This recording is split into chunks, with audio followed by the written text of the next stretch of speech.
What's up, everybody? How's it going? Welcome back to week 2 of our questions and answers 2.0 series. We are back answering more questions. I'm super excited. So again, let's not waste any more time. Let's dig right in. This is it. This is the one. This is the one that you've all been waiting for. The one that Kiana made you ask. This is the question. Jeff, tell us about your first kiss. Remember it like it was yesterday. Sitting there in story time in Miss Berkland's 2nd grade class. I'll tell you, the moment was tense. I sat next to this girl who I thought was so very cute, and I remember being pretty nervous. I must have been hatching up this plan for minutes as I sat there next to her, but I just didn't know what to do. I just wanted her to know that I thought she was cute, but I didn't know how to tell her. So we're sitting there, and Miss Berkland, she's reading away, and I'm not listening to a word that she's saying because I've got other things on my mind. You know, how do I scoot a little closer? Do I smile at her? Do I bump my hand up against her? I don't know what to do. And then it hit me. Boom! Jeff, just kiss her. And my 7-year-old 2nd grade mind thought that was a brilliant idea. So I sat there and I thought, okay, should I tap her on the shoulder so that she knows it's coming? Should I, make eye contact first? How should this work? And then it came to me. I'll just go right in for it. So I'm sitting there and I'm all nervous, sweating a little bit. My palms are sweaty. I'm looking back and forth. Probably got the nervous face going. Again, Miss Berkland's reading away. No idea what she's talking about. And then I just went for it. Boom! Pecked her right on the cheek. Went back to Miss Berkland like nothing had happened. I didn't acknowledge her. I didn't acknowledge the kiss. I did it. I did everything I set my mind to in that moment. And then I focused right back on reading. And that, believe it or not, is the story of my first kiss. To this day, I don't know how she felt about it. We didn't talk afterwards. We were 7. And I'll tell you, I was quick. Ninja speeds. Because Miss Berkland, she didn't even notice. I just poof. Wondering if the force might have hurt. But again, Brittany, if you're out there, I'm sorry that I kissed you on the cheek in 2nd grade. And for all you guys out there listening, girls too, I guess, if you're wondering, let me just tell you, I very highly recommend that you do not go with the sneak attack method. It does not work. There are much easier ways to tell someone that you like them. But thankfully, I've grown a lot since then. I've learned my lesson and never kissed a person since. You shouldn't either. Ask your parents. Next up, Jeff, are you a coffee drinker? I would say no, not really. I don't drink it every morning or anything like that, and even when I do, it's only because I'm super tired and I have to add like 46 creamers and 12 sugars. So that's not really coffee at that point, I don't think. But Grant did bring a Keurig machine to the office, so I've been drinking it a little more often.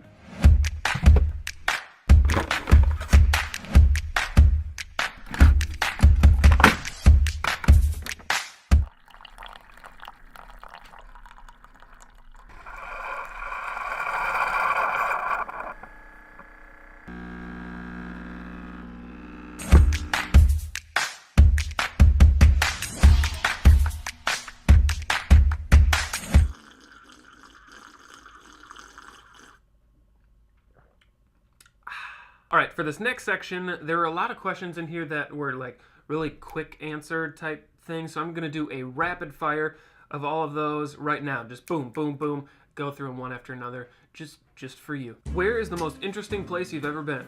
Probably New Zealand. What weird food combinations do you really enjoy? I like to put peanut butter on just like a regular club sandwich, like ham, cheese, lettuce, tomato. It's really good. What's something that you would rate as a 10 out of 10? My personality. What fad or trend do you hope comes back? Bell bottoms. What is the most annoying question that people ask you all the time? What's that thing on your neck? What's the most expensive thing you've ever broken? Somebody else's car. I was 11 in Scotland, and this family was taking me to the church that the choir was meeting at, and so then I opened the door, and then another car smashed right into that door, folded it open, and I broke it. What would be your ideal way to spend a weekend? In Hawaii. What's a job that you would be terrible at? Sumo wrestle. Ha!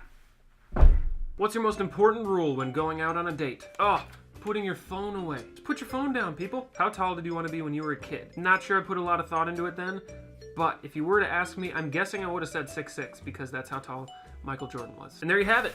Rapid fire. Back to it. Regular speed. What does the fox say?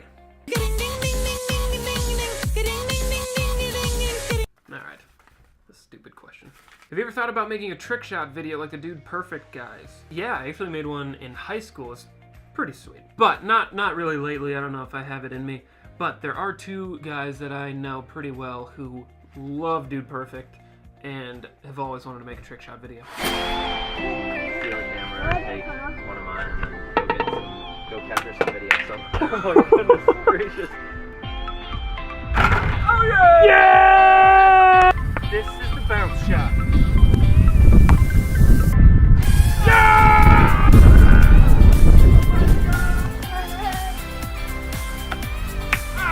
Yeah!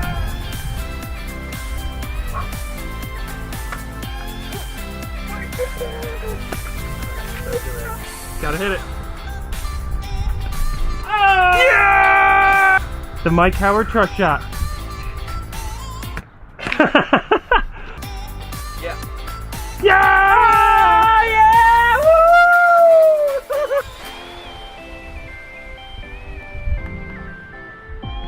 Wait.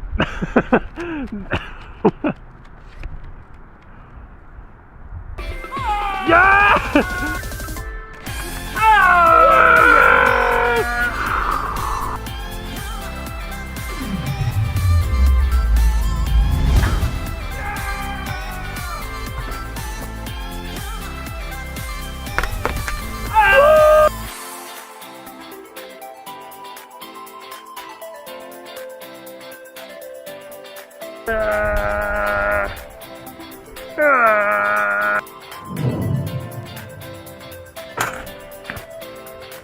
Hey everybody, thank you so much for watching this Dude Perfect Billy and Tommy edition trick shot video. We'll see you again next time with some more amazing trick shots. Want to hit him with the signature sign off? Noggin. See ya! See ya!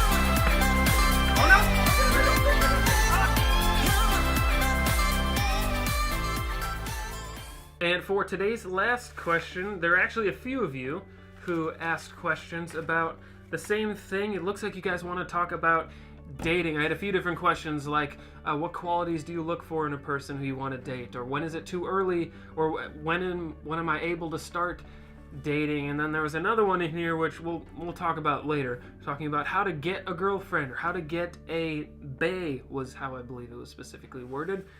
We're going to talk about that. But kind of the gist of what I was getting from your questions, there were kind of two different things you guys were asking that I haven't talked about already in a different video, and that is the purpose for dating, and then I want to talk about some boundaries. So kind of specifically talk about the why and then the how. And it's kind of interesting because you look in the Bible, and the Bible doesn't talk about dating like we date today. Like, it doesn't talk about, and then Solomon took thee unto the Starbucks down the street for a nice chai and a conversation. Like, it doesn't talk about that at all. It was courtship and arranged marriage, so it didn't talk about dating like we date today. But there's still a lot you can take from the Bible in regards to the dating process and kind of what the theme of the Bible when it talks about dating and courtship and the type of person that you want to marry is summed up in the word evaluation.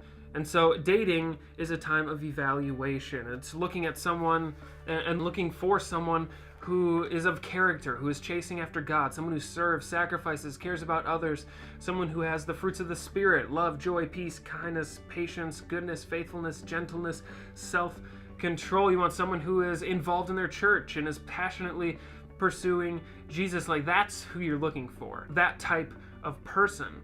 And until you find that person, your job is to become that person. Your job isn't to see if you can get, it's to see if you can become. I love Andy Stanley's line about this. Mike said it before in his sermons about this, but it's be the person that the person you're looking for is looking for. If you're seeking those qualities, which you should be, the Bible talks about seeking those qualities, then be those qualities. And that's kind of why I don't like that first question, how do I get a girlfriend? Sorry guys, I'm going to pick on you for a second here. You do not get a girlfriend. She is not yours. You do not own her. Like, the Bible, it describes women in three different categories. Broadly, it's a daughter, a sister, and a wife. So when you're dating, she is not your wife.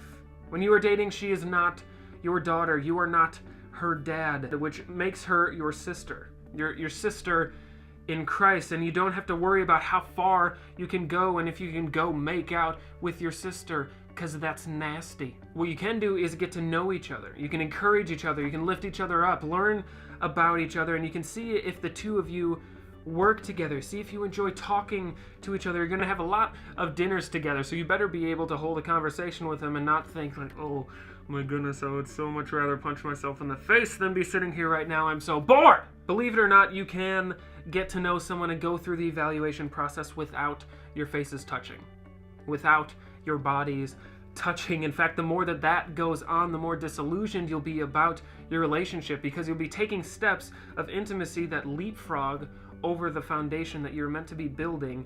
And at your first crossroads as a couple, that first fight that you have, that shallow connection that you've built on sand, it'll shift and it'll crumble, and you'll be left heartbroken because you thought you had been building on solid ground this whole time. That's the real danger of going too far too fast. And so let's talk about boundaries for a second. How can we protect ourselves and the other person during dating and evaluation, during that process? I think it's by setting up some safeguards and some boundaries, because I think they're more important than you think. And also something to note, there's a lot more than just physical boundaries. There's also emotional and there's spiritual boundaries too. But let's start by talking about the physical boundaries. The physical, it's important. And it's actually funny, I've never met a happy couple in my entire life that has said to me, oh, Jeff, I just wish that we had gone further physically before we had gotten married. I just wish we had taken that next step and gone down that road. I just wish that we had gone further earlier. Like, no, I have never heard that. In fact, the couples who held off the most physically are the ones who are the strongest and healthiest, because they spent a majority of their times talking and sharing stories and dating in public, dating in community, getting input from their friends, from their families, their mentors, and they really got to know each other instead of spending all of their waking hours making out, because it's really hard to talk when you're doing that. It's distracting. And plus, doing all that stuff, crossing the line, it creates a relationship that's in the dark. Like, you're hiding what you're doing from others, which makes it hard for others to give input and advice because of that relationship being hidden. Which is why I think it's so important for us to date in the light. You should have nothing to hide. Date at coffee shops, date at Chick-fil-A, hang out in community with your friends, because when others see you together, then they'll be able to tell you if you're a good fit together or whether or not you're dating a crazy person. And that's good advice to get. And the next thing I want to talk about is emotional boundaries. And I think these are just as important, but for some reason they are so often overlooked. We really don't spend as much time thinking about emotional boundaries as we do physical boundaries. But jumping ahead emotionally is so dangerous, and it's so unhealthy when you start to pretend you're married, like, oh, we're basically an old married couple by now. LOL, hashtag couple goals, like, we're so cute.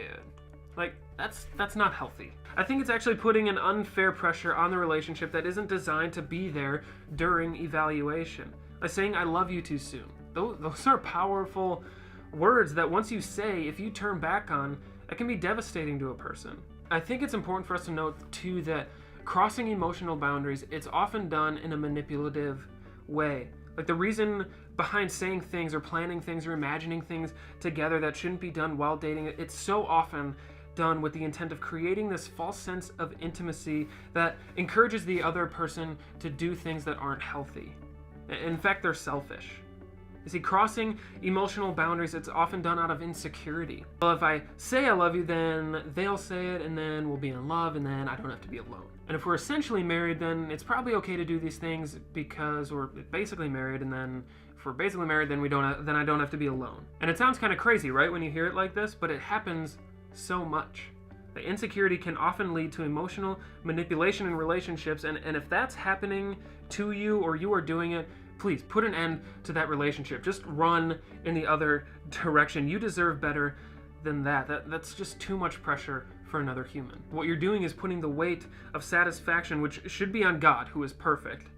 You're putting that on another person who is imperfect and who will fail. And when they do, you'll be devastated. If your source of satisfaction and meaning is found in whether or not you have a boyfriend or girlfriend, you're not ready to date.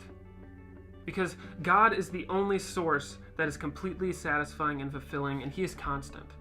And when you have a constant source of life, you can be a source of life to another person rather than relying on them for everything, which is something that they just can't do because they're imperfect. We're all imperfect people. See, relationships, they were designed to be a picture of Jesus' relationship with the church, just continuously building each other up. And when you have God as your constant source of life, you can build that other person up. But when you don't have that source, you're tearing them down in order to build yourself up. And that's not healthy. See, when you have a source of life, you can be a source of life. When you have that source of love, you can be a source of love.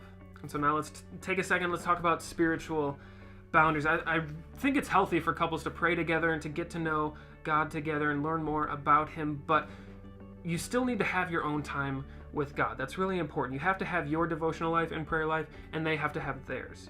Like combining your spiritual walks entirely, it's unhealthy because if you were to break up, then your relationship with God suffers because of that.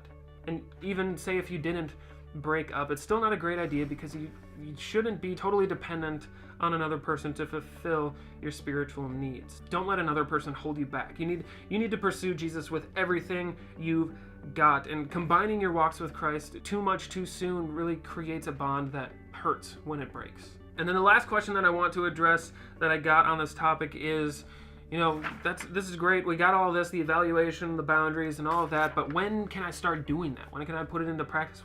When is it okay to start dating? And that's a tough question because I think it's different for everybody. For me, I would say that it probably wasn't until 3/4 of my way through college was I ready to date. And that's because I spent all of my time in middle and high school worrying about if I could get a girlfriend and taking that insecurity and seeking to find security in my relationship status.